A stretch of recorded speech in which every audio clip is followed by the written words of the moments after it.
Hello everyone. I think सभी को आवाज़ आ रही होगी प्रॉपर। मैं नवनीत पाठक स्वागत करता हूं सभी का आपके अपने यूट्यूब चैनल पर। आज जो है हम लोग इतिहास की क्वेश्चन सीरीज 15 को करने जा रहे हैं और लास्ट तक हम लोगों ने लगभग 210 क्वेश्चन को कंप्लीट कर लिया था। आज जो है 211 नंबर के क्वेश्चन से इसकी शुरुआत होगी। आज भी मैं उसी तरीके से 5 एंशियंट, 5 मेडिवल और 5 मॉडर्न के क्वेश्चन आपके सामने लेकर के आया हूँ। ठीक है, चलिए अपनी सीरीज की शुरुआत करते हैं। तो पहला क्वेश्चन आपके स्क्रीन पर देखिए। मैंने आज जो क्वेश्चन लाए हैं तो सीधे मैंने उसको टाइप किए बिना ही बुक का ही पेज ले लिया है, जिससे आपको ये पता चले कहाँ कहाँ पर ये पेपर में आया हुआ है। जो भी मैं क्वेश्चन यहाँ पर आपको करवा रहा हूँ तो वो सारे क्वेश्चंस प्रीवियस ईयर के ही हैं और डिफरेंट डिफरेंट एग्जामिनेशन में वो आए हैं।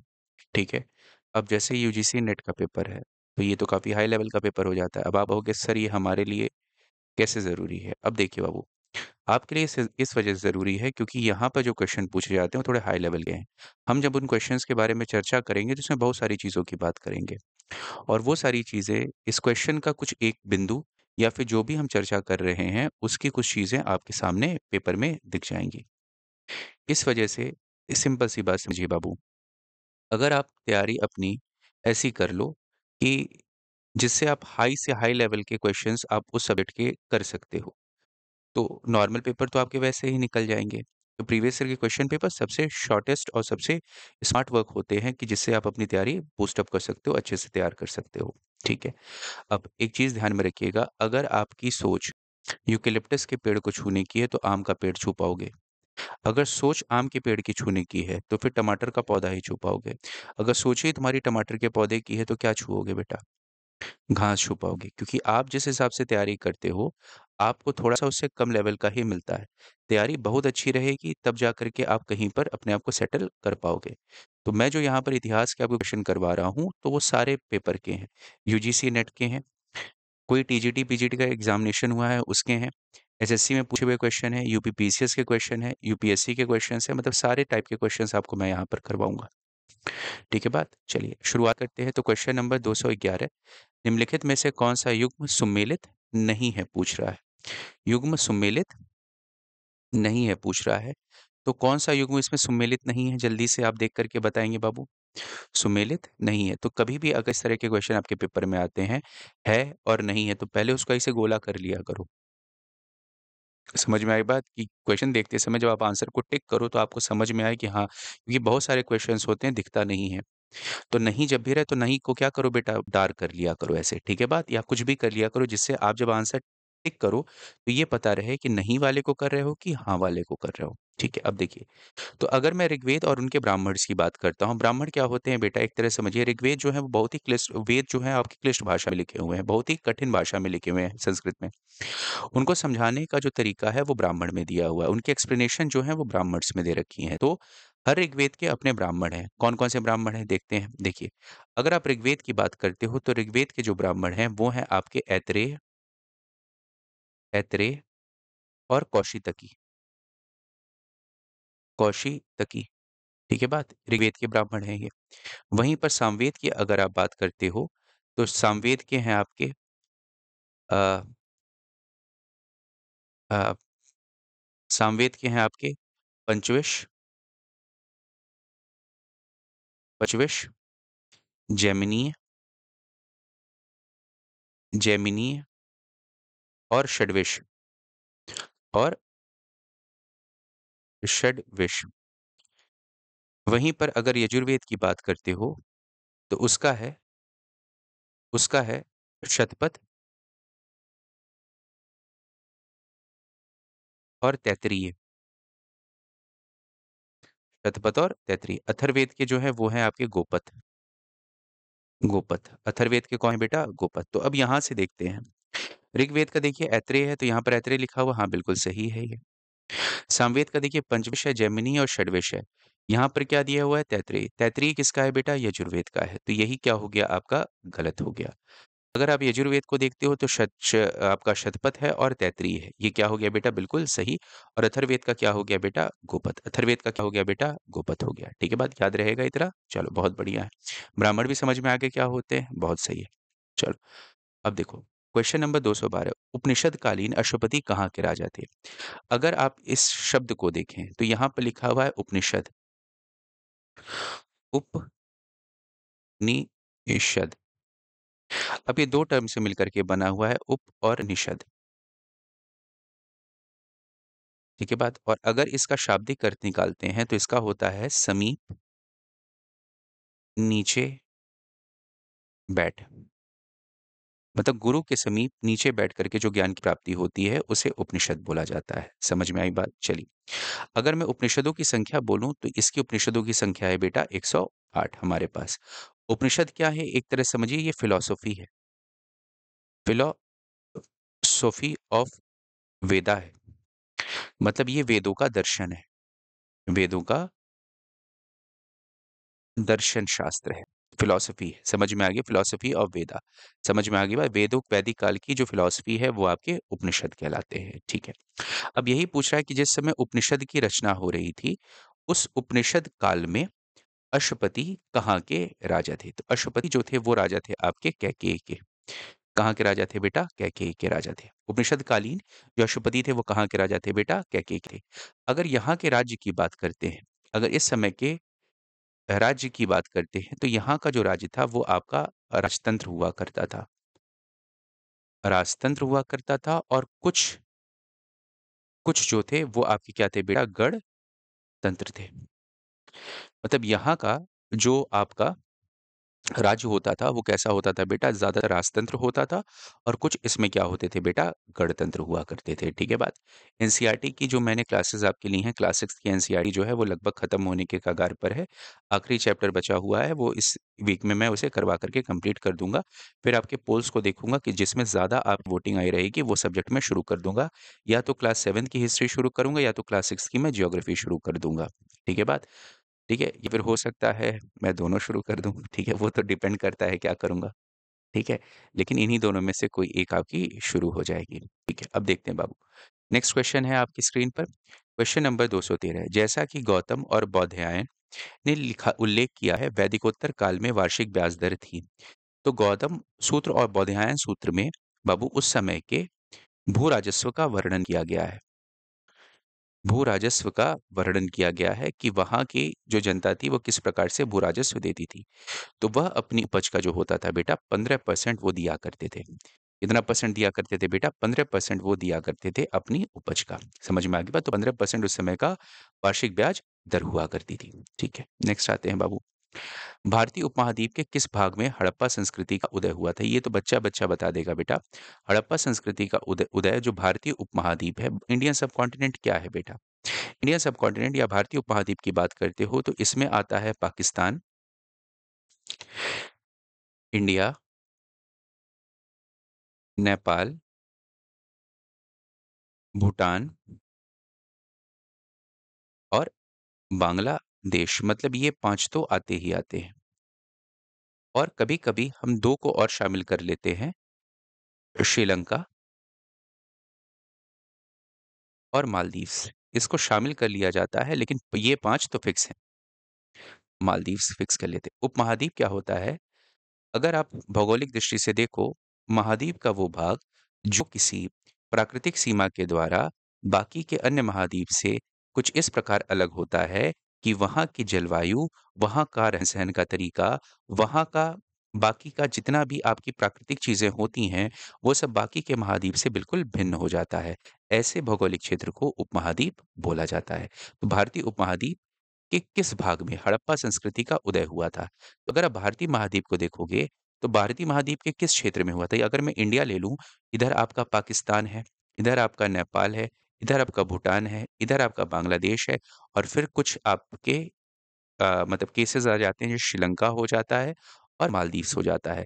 तो हड़प्पा सभ्यता कहाँ पर थी बेटा? तो इस साइड में थी हड़प्पा, ठीक है, इस साइड में थी हड़प्पा संस्कृति। तो ये कौन-सा साइड पड़ रहा है? ये नॉर्थ है, ये साउथ है, ये ईस्ट है, ये वेस्ट है। तो क्या हो गया बेटा? North west. क्या हो गया बेटा? नॉर्थ वेस्ट हो गया। समझ में आ गई बात? ये किसमें पड़ता है बेटा? उत्तर पश्चिम में पड़ता है। किसमें पड़ता है बेटा? उत्तर पश्चिम में पड़ता है। इसका आंसर सी है। टीजीटी हिस्ट्री 2010 क्वेश्चन है। ठीक है, नेक्स्ट देखते हैं बेटा। Question number 215। सिंधु घाटी के निवासियों को किस धातु का ज्ञान नहीं था? क्या उन्हें सोने के बारे में पता था, चांदी के बारे में पता था, तांबे के बारे में पता था कि लोहे के बारे में? अब यहाँ पर पूछा है किस धातु का ज्ञान नहीं था। अब नहीं था तो क्या होगा बेटा? नहीं था तो वो है आपका लोहा। नहीं था तो वो क्या हो गया? आपका लोहा हो गया इसका सही जवाब। अच्छा, अब देखिए सबसे पहले आता है आपका स्टोन एज, जहाँ पर किसी धातु के बारे में पता नहीं था और वहाँ के मानव जो थे वो पाषाणों का प्रयोग करते थे। स्टोन एज के बाद फिर आता है आपका स्टोन एज के बाद फिर आता है आपका चैल्कोलिथिक एज। चैल्कोलिथिक एज, इसको बोला जाता है बेटा हिंदी में ताम्र पाषाण युग। ताम्र पाषाण का मतलब होता है जहां पर तांबे का प्रयोग होना शुरू हो गया था। तांबे और पाषाण का मतलब हो गया पत्थर। ठीक है बात, तांबे और पत्थर का प्रयोग यहाँ पर किया जाता था। उसके बाद आता है बेटा ब्रॉन्ज एज। ब्रॉन्ज एज, और इसी एज में आप पढ़ते हो हड़प्पन सिविलाइजेशन को। इसी एज में पढ़ते हो आप किसको? हड़प्पन सिविलाइजेशन को। और इस हड़प्पन सिविलाइजेशन की अगर आप बात करते हो तो यहाँ पर कॉपर तो पहले से था बेटा। कॉपर और टिन, कॉपर और टिन मिला करके इन्होंने क्या बनाया बेटा? ब्रॉन्ज बनाया। ठीक है बात, और ब्रॉन्ज की बहुत सारी चीजें यहाँ से प्राप्त हुई हैं, तो ब्रॉन्ज एज कहा जाता है। ठीक है बात। अच्छा, अब ब्रॉन्ज एज के बाद फिर आता है आपका वैदिक एज। हड़प्पा के एज के बाद, हड़प्पा सिविलाइजेशन के बाद कौन सी सिविलाइजेशन आती है? वैदिक सिविलाइजेशन। अब वैदिक सिविलाइजेशन को आप दो पार्ट में डिवाइड करते हो। वैदिक सिविलाइजेशन को आप कितने पार्ट में डिवाइड करते हो बेटा? दो पार्ट में डिवाइड करते हो। एक मिनट रुकिएगा।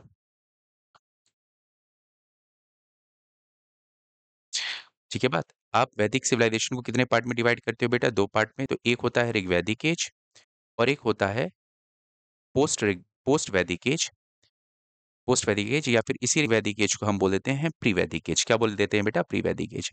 तो इस समय भी जानकारी नहीं थी, यही सारी प्रक्रियाएं चल रही थी।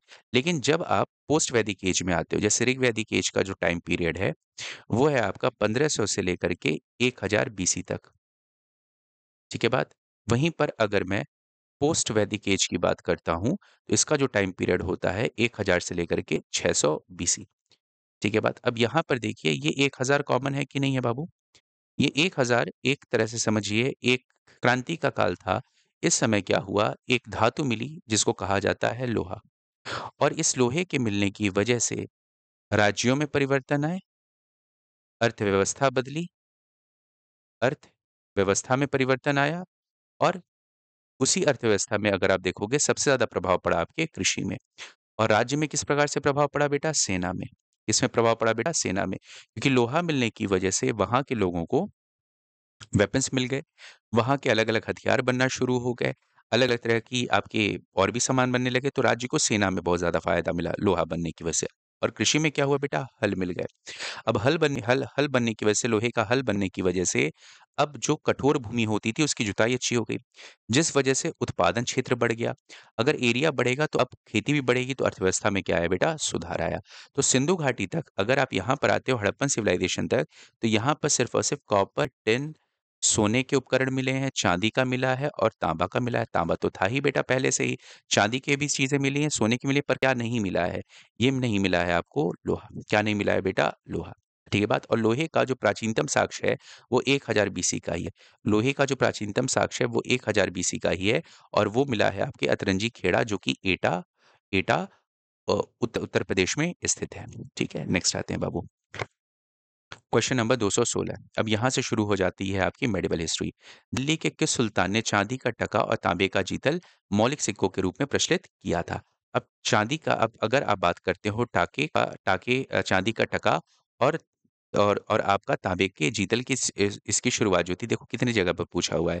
UP higher higher education examination medieval history वाला जो था उसमें 2018 में पूछा है। फिर पीजीटी हिस्ट्री में पूछा है। पीजीटी हिस्ट्री में तो कई बार आया हुआ है, और ये नॉर्मल एग्जामिनेशन में भी कई बार पूछा हुआ है बेटा। इसकी शुरुआत करने वाला जो था वो था आपका इल्तुतमिश। क्या था बेटा? इल्तुतमिश। अब इल्तुतमिश में के बारे में कुछ समझिए। इल्तुतमिश इल्तुतमिश जो था वो दिल्ली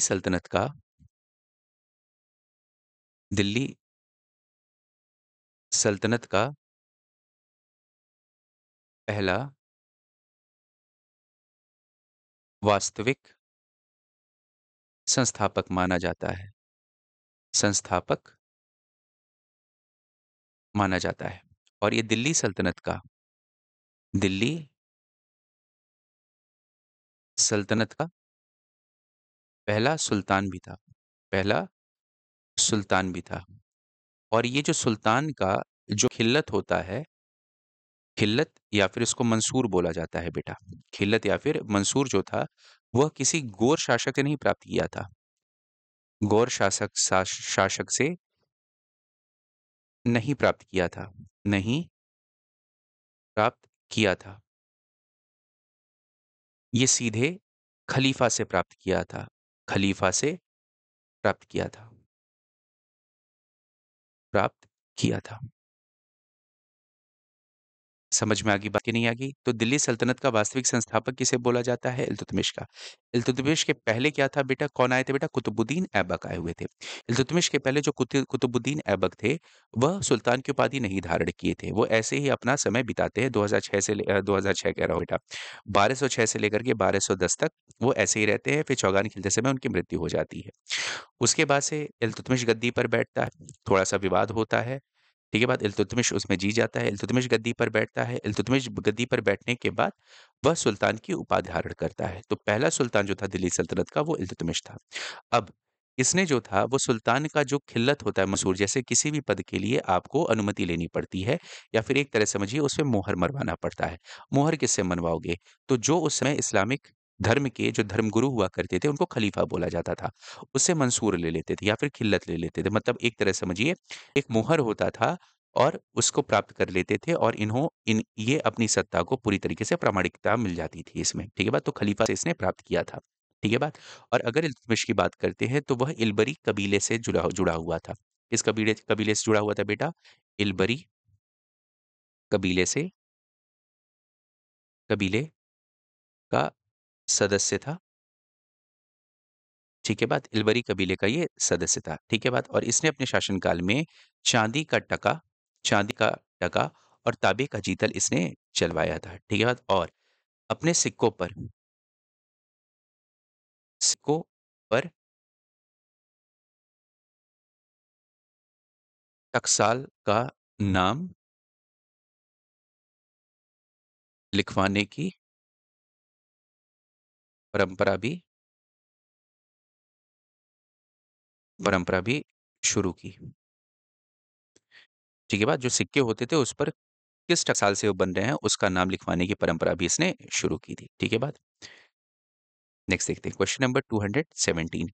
किस लेखक ने पुलकेशिन द्वितीय व खुसरो दो के बीच में संबंधों की जानकारी दी है? ठीक है बात? तो ये दिया था जानकारी जो आपके तबरी थे उन्होंने दिया था। किसने दिया था बेटा? जो तबरी थे उन्होंने दिया था। इनका पूरा नाम था अबू ज़फ़र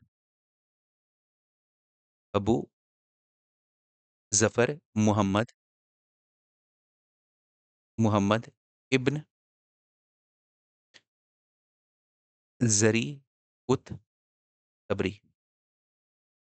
ठीक है बात? ये इतना लंबा इनका नाम था बेटा। अबू ज़फ़र मुहम्मद इब्न इब्न ज़री उत तबरी। इनका जो शासनकाल था ये 1839 शासनकाल कह रहा हूँ सॉरी, इनका जो टाइम पीरियड था वो 839 से लेकर के आपका 923 तक इनका शासनकाल था। ठीक है बात? अच्छा, अब ये कहाँ के थे? ये थे अरब। अरब इतिहासकार थे इतिहासकार थे। इनकी जो रचना है वो है तारीख अल रसूल वल मुलुक। ठीक है बात? ये क्या है बेटा? यह एक विश्व इतिहास है और बहुत बड़ी पुस्तक है। तकरीबन इसमें 30,000 पन्ने इसमें हैं। ठीक है बात? तारीख अल रसूल वल मुलुक। इसमें इन्होंने क्या किया है? बताया है कि जो चालुक्य शासक पुलकेशी द्वितीय हैं, उनका खुसरो द्वितीय के साथ संबंध था, मतलब व्यापारिक संबंध उनके बीच में था। ठीक है बात? तो तबरी ने ये चीज़ लिखी है, तो सारी चीज़ें इसको दिमाग में रखिएगा। नेक्स्ट देखते हैं, नेक्स्ट क्वेश्चन क्या है बेटा? निम्नलिखित युग्म में से कौन-सा सुमेलित है? अब इसमें से पूछ रहा है बेटा, सुमेलित है। ठीक है बात, सुमेलित नहीं है, नहीं सुमेलित है। तो ये तो आप लोग बता ही दोगे जिसने पिछला वाला क्वेश्चन सीरीज़ किया है। तो ए जो है इब्न बतूता उसका नाम है किताबुल रिहला, ये बिल्कुल सही है, इसका सही जवाब क्या हो गया बेटा? ए हो गया। वहीं पर तबकात नसीरी की अगर आप बात करते हो तो इसको लिखने वाले थे मिनहाज उस सिराज। ठीक है बात? तो ये सिराज याद कर लो या फिर मिनहाज याद कर लो। मिनहाज उस सिराज द्वारा लिखा गया था तबकात-ए-नसीरी। ठीक है बात? मुंतख्वाब उत तारीख ये लिखा था बेटा बदायूनी ने। बदायूनी ने। ठीक है बात? ये किसने लिखा था बेटा? बदायूनी ने लिखा था। शाहजहांनामा की अगर बात करते हो तो इसको लिखने वाले थे आपके इनायत खान। इनायत खान। ठीक है बात? शाहजहांनामा की रचना करने वाले कौन थे बेटा? इनायत खान थे। तो इसमें सुमेलित कौन-सा है? Ibn Battuta. ये आपका किताबुल रेला इन्होंने की रचना है। ये मोरक्को से आए हुए थे, मोहम्मद बिन तुगलक के दरबार में थे और बाकी चीज़ें पिछले वाली क्लास में मैंने आप लोगों को बता रखी हैं इनके बारे में। नेक्स्ट देखते हैं बेटा क्वेश्चन नंबर 219। दिल्ली के किस सुल्तान ने सर्वाधिक मंगोल आक्रमणों का सामना किया था? तो ये जो था आपके अलाउद्दीन खिलजी के समय में। ठीक है बात? अलाउद्दीन खिलजी के समय में सर्वाधिक मंगोलों का आक्रमण होता है और लगभग 6 बार आक्रमण होता है। कितने बार आक्रमण होता है बेटा? 6 बार आक्रमण होता है और जो पहला आक्रमण था, पहला आक्रमण जो था वह कादर खान के नेतृत्व में, कादर खां के नेतृत्व में 1296 में हुआ था। 1296 में हुआ था। समझ में आ गया? पहला आक्रमण जो था वो कादर खान के नेतृत्व में, मंगोल शासक थे कादर खान, उनके नेतृत्व में 1296 में 1296 में हुआ था। ठीक है बात? कितने बार हुआ था कुल? 6 बार हुआ था। ठीक है। अब देखो कृषकों के कल्याण के लिए किस मध्यकालीन शासक ने पट्टा व कबूलियत व्यवस्था प्रारंभ की थी? अब देखिए पट्टा और कबूलियत जो ये तरीका है ये शुरू करने वाले थे शेरशाह सूरी। किसने किया था? शेरशाह सूरी ने। उस समय के एक बाबू इतिहासकार हैं जिनका नाम है अब्बास खां सरवानी। इनकी किताब है बेटा तारीख शेरशाही। तारीख ए शेर शाही इनकी शाही इनकी एक किताब है। यहाँ से क्या होता है जानकारी मिलती है आपके शेरशाह सूरी के शासन काल की। वहाँ पर ये बताया गया है कि शेरशाह ने अपने सरकार और कृषकों के बीच में संबंध को मजबूत करने के लिए पट्टा और कबूलियत की व्यवस्था शुरू की थी। पट्टा क्या होता था बेटा? अगर आप पट्टे की बात करते हो तो पट्टा जो था वो द्वारा सरकार द्वारा कृषकों को दिया जाता था जिसमें लगान का लगान का ब्यौरा होता था। ब्यौरा होता था कि किसको कितना लगान चुकाना है, वो सरकार द्वारा कृषकों को दिया जाता था। वहीं पर अगर आप कबूलियत की बात करते हो, तो कबूलियत जो था, वह कृषकों को द्वारा मतलब किसानों के द्वारा सरकार को दिया जाता था सरकार को दिया जाता था, जिसमें उनके द्वारा उसे जो पट्टा था, उसे स्वीकार किए करते थे। स्वीकार करते थे या फिर कबूल करते थे। तो दोनों एक-दूसरे के लिए मतलब एक तरह से समझिए सरकार कितना उनसे लेगी वो लिखित उनको दे दिया और उन्होंने उसे कबूल करके सरकार को दे दिया। ये पट्टा और कबूलियत थी जिस वजह से कृषकों और सरकार के बीच में जो संबंध हैं वो थोड़े से अच्छे हो जाएँ, मजबूत हो जाएँ और उनके बीच में किसी प्रकार के कोई भी जो बिचौलिए हैं वो फ़ायदा ना उठाएँ। ठीक है बात? चलो बहुत बढ़िया। अब देखते हैं क्वेश्चन नंबर 221 निम्नलिखित शब्दों में से किस शब्द का प्रयोग एक सूफी संत के पवित्र मकबरे के तीर्थ यात्रा के संबंध में हुआ है?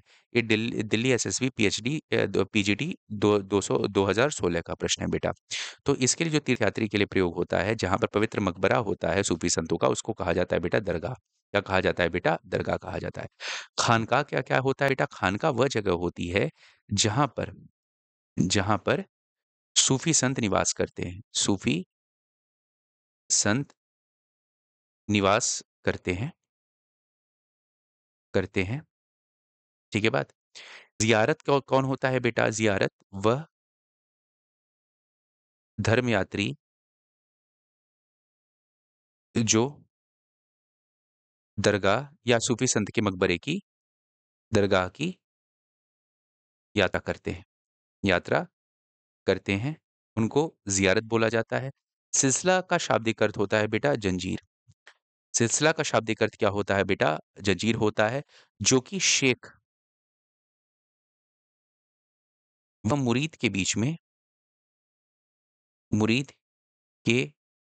बीच रिश्ते को दिखाता है। दिखाता जैसे और इसकी शुरुआत जो थी वो पैगंबर मोहम्मद के समय से हो गई थी। पैगंबर मोहम्मद साहब उस समय शेख थे और उनके जितने भी फॉलोअर्स थे वो उनके मुरीद हो जाते हैं। तो वह एक सिलसिला बनता है। समझ में आ गया? जो शेख और मुरीद के बीच की जो आपके रिश्ते होती है, जो जंजीर होती है, उसी को बोला जाता है, सिलसिला बोला जाता है। ठीक है बात? मतलब अगर कोई संत एक जगह से दूसरी जगह यात्रा कर रहा है तो उसके रास्ते में बहुत सारे मुरीद बनते चले जाएँगे। मतलब वह अपनी जंजीर को फैलाते जा रहा है, मतलब अपने फॉलोअर्स बढ़ाते हुए जा रहा है, तो उसी को बोला जाता है बेटा सिलसिला। समझ में आ गई बात? उसको क्या बोलते हैं? सिलसिला बोला जाता है। ठीक है बात? अब देखो, अब ये आपका मॉडर्न चल रहा है बेटा, ठीक है बात? किस यूरोपीय शक्ति ने पहली बार भारत के साथ समुद्री मार्ग से व्यापार करना शुरू किया था? ये तो बाबू कोई भी बता देगा। अब तो ये थे बेटा पुर्तगाली, सबसे पहली बार भारत में आए थे पुर्तगाली। अगर आप पुर्तगाली की बात करते हो तो ये पहुँचे थे 1498 में। कौन लेकर के आया था? Vasco da Gama da Gama. तो भारत में सबसे पहले आने वाले भी पुर्तगाली और सबसे आखिरी में जाने वाले 1961 में जाने वाले भी पुर्तगाली ही थे।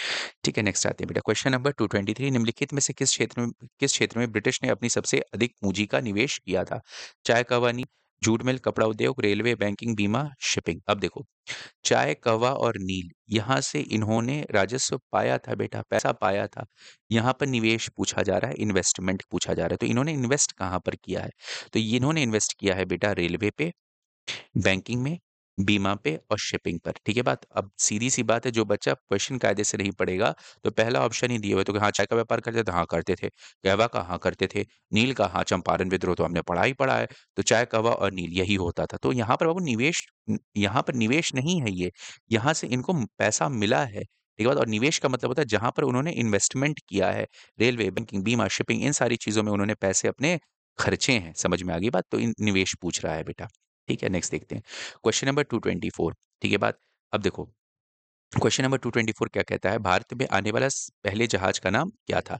तो यहाँ पर देखो, अगर भारत में आने के वाले पहले जहाज की बात करते हो तो याद करिएगा बेटा, भारत में आने वाला पहला जहाज जो था वो था आपका आपका हेक्टर। हेक्टर हेक्टर था बेटा, जो किसके नेतृत्व में भारत में आया था? कैप्टन हॉकिंस के नेतृत्व में आया था। हॉकिंस के नेतृत्व में आया था। ठीक है बात? लेकिन अब यहाँ पर हेक्टर का नाम तो है नहीं बेटा, ये 1608 में आया था ना बेटा। 1608 में कैप्टन हॉकिंस के नेतृत्व में हेक्टर आया था। मतलब ये एक जहाजी बेड़ा था बेटा। अब हेक्टर नाम तो यहाँ पर है नहीं। अब इसी जहाजी बेड़े में एक जहाज और था जिसका नाम था बेटा रेड ड्रैगन। क्या था बेटा? Red dragon.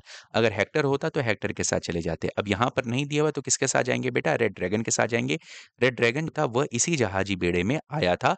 लेकिन अगर उसमें प्रमुख अगर लीडर जहाज देखोगे तो वो हेक्टर था, जिस पर बैठा हुआ था कौन? कैप्टन हॉकिंस था। ठीक है बात? वही सारी जहाजी बेड़े को लेकर के आया था। उसमें से एक एक जहाज जो था वो आपका रेड ड्रैगन था, उसी इसी बेड़े में आया था। ठीक है बात? अब आते हैं बेटा नेक्स्ट क्वेश्चन पर। Question number 225। डचों ने भारत में अपना पहला उपनिवेश कहाँ पर स्थापित किया? अब देखिए बाबू, डचों ने की जो पहली फैक्ट्री थी, पहली फैक्ट्री जो थी वो उन्होंने 1605 में मसूली पट्टनम में खोली। 1605 में कहाँ पर खोली बेटा? मसूली पट्टनम में खोली। फिर इसका 1610 की अगर आप बात करते हो तो 1610 में इन्होंने खोली थी पुलिकट पे। 1610 में कहाँ पर खोली बेटा? पुलिकट में। 1616 की अगर आप बात करते हो तो ये खोली थी बेटा सूरत में। 1616 में कहाँ पर खोली बेटा? सूरत में। उसके बाद से 1645 की अगर आप बात करते हो तो ये खोली थी इन्होंने 1645 में कारीकल में। कारीकल में। फिर इसका 1653 की अगर आप बात करते हो तो ये खोली थी इन्होंने चिंसुरा में। चिंसुरा में। उसके बाद से अगर 1658 की बात करते हो तो इन्होंने खोली थी आपकी कासिम बाज़ार में। कासिम बाज़ार में। फिर वहीं पर अगर 1663 की बात करते हो तो इन्होंने खोली थी बेटा कोचीन में। ठीक है बात? उसके बाद बेदरा का युद्ध हो जाता है। ठीक है बात? 17 उसके बाद से 1759 में बेदरा का युद्ध हो जाता है, उसके बाद सारी चीज़ें समाप्त हो जाती हैं। ये सब यहाँ से रवाना हो जाते हैं डचों ने। तो अब देखो बाबू, अपना पहला उपनिवेश कहाँ स्थापित किया था? तो देखो, पहली फैक्ट्री मसूलीपट्टनम में, क्या मसूलीपट्टनम ऑप्शन में दिख रहा है आपको? नहीं बाबू, नहीं दिख रहा है। उसके बाद कौन-सा है बेटा? 1610 में पुलिकट। क्या पुलिकट ऑप्शन दिख रहा है? हाँ, तो किसके साथ चले जाएँगे बेटा? पुलिकट के। अगर पुलिकट नहीं होता तो किसके साथ जाते बेटा? सूरत के साथ चले जाते, ठीक है? और आखिरी वाला कौन-सा है बेटा? कोचीन है। आखिरी वाला कौन-सा है बेटा? कोचीन है। अगर आखिरी पूछता तो कोचीन हो जाता, पहला पूछ रहा है तो मसूलीपट्टनम, मसूलीपट्टनम ऑप्शन नहीं है तो सेकंड वाले पे जाएँगे आप, पुलिकट के साथ जाएँगे, ठीक है बात? इसके साथ ये लेक्चर आपका समाप्त हो जाता है। आज हमने जो है 225 क्वेश्चन कंप्लीट कर लिए हैं। नेक्स्ट लेक्चर में फिर मैं 15 क्वेश्चन आपके सामने लेकर के आया हूँगा। आई होप आपने इन क्वेश्चन सीरीज़ को एन्जॉय किया और बहुत सारी चीज़ें आप यहाँ पर सीखी होंगी। ठीक है बात? तो बस आप स लोगों से यही एक रिक्वेस्ट रहेगी कि प्लीज़ लाइक करें, सब्सक्राइब करें और शेयर करें। जितना ज़्यादा से ज़्यादा आप लोगों तक इसको पहुँचा सकते हैं, उतना ज़्यादा मुझे अच्छा लगेगा बेटा। अच्छे-अच्छे अपने कमेंट्स कर दिया करिए वहाँ पर कि आपको ये मतलब ये लेक्चर समझ में आ रहा है, पसंद आ रहा है। उससे मुझे थोड़ा-सा मोटिवेशन मिल जाता है बेटा। कमेंट कर दिया करो, लाइक कर दिया करो। जब देखता हूँ ना कि हाँ, मेरी मेहनत सफल हो गई है थोड़ी-सी, तो ये थोड़ा-सा महसूस होता है। तो आप लोगों से बस इतनी सी उम्मीद रहती है बेटा। आज के साथ मैं इस लेक्चर को समाप्त करता हूँ। जय हिंद, जय भारत।